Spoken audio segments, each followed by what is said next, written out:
want you to see letter A, that love motivates our preparation. Love motivates our preparation.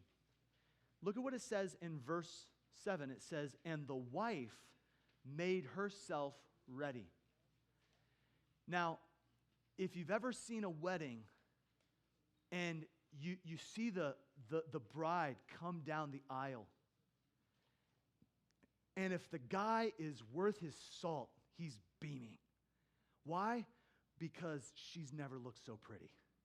And he's just so excited. Man, he has prepared himself, and now she's prepared herself, and now they're coming. It's a wonderful moment.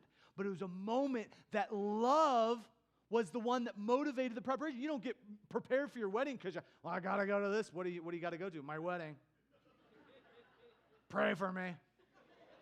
Ball and chain. No.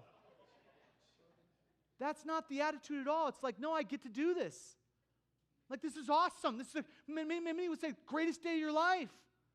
You don't have to do it. No, it's love that motivates the preparation. This is exactly what Paul says to the church at Corinth. He says in chapter 5 of 2 Corinthians, verse 14, he says, the love of Christ constrains us, because we judge that if one died for all, then we're all dead. But if he that died for all, that we that live should not live henceforth to ourselves.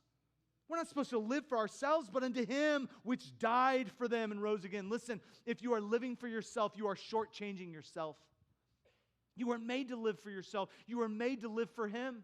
You are made for so much more. And if Satan can just feed you the lie that if you will just put yourself first, I need some me time. I want to put me first, and I need to do me. I will tell you, a self-centered life is a depressed life. It's literally inwardly pressed, depressed.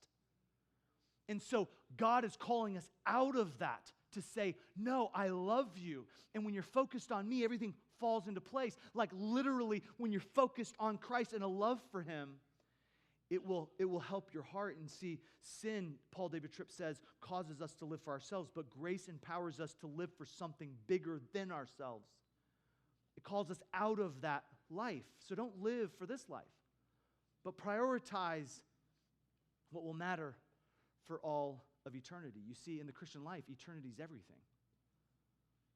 And so, yeah, there are difficulties. Yeah, there are anxieties. Yeah, there are fears and there are disappointments. But eternity is everything in the Christian life.